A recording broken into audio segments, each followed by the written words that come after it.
Ek is van mening dat ons baie meer dankbaar behoort te wees. 'n Mens kry soms die indruk dat 'n mens vergeet om dankbaar te wees en al die tyd ekstra dinge verwag dan van die Here.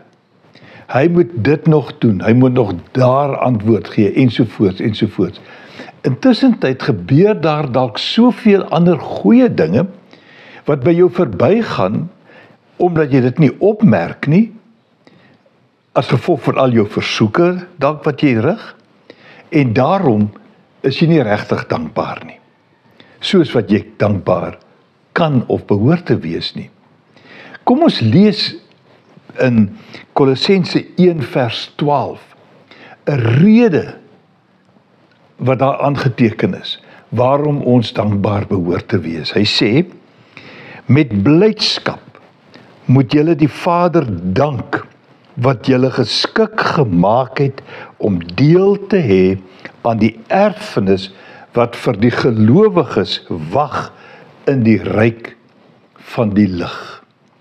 Nou, die ryk van die lig kan 'n mens nou vertolk en betekenis aanheg. Miskien verwys dit bloot net na die hemel eendag daar. Maar ek het nie 'n probleem om daaraan te dink as hier nou op aarde nie. Want dit is tog wat Christus vir ons gebring het, die lig in die duisternis. En dit is waar ons nou leef. En Paulus sê, weet jy wat? Die feit dat jy die voorreg het om deel te wees van die skare wat in die lig kan leef, wat die erfenis van die lig het, dit behoort jou dankbaar te maak. Want jy weet, jy verdien dit nie. Jy het nie daarvoor gewerk nie, jy het dit nie gekoop nie. Jy is nooit goed genoeg daarvoor.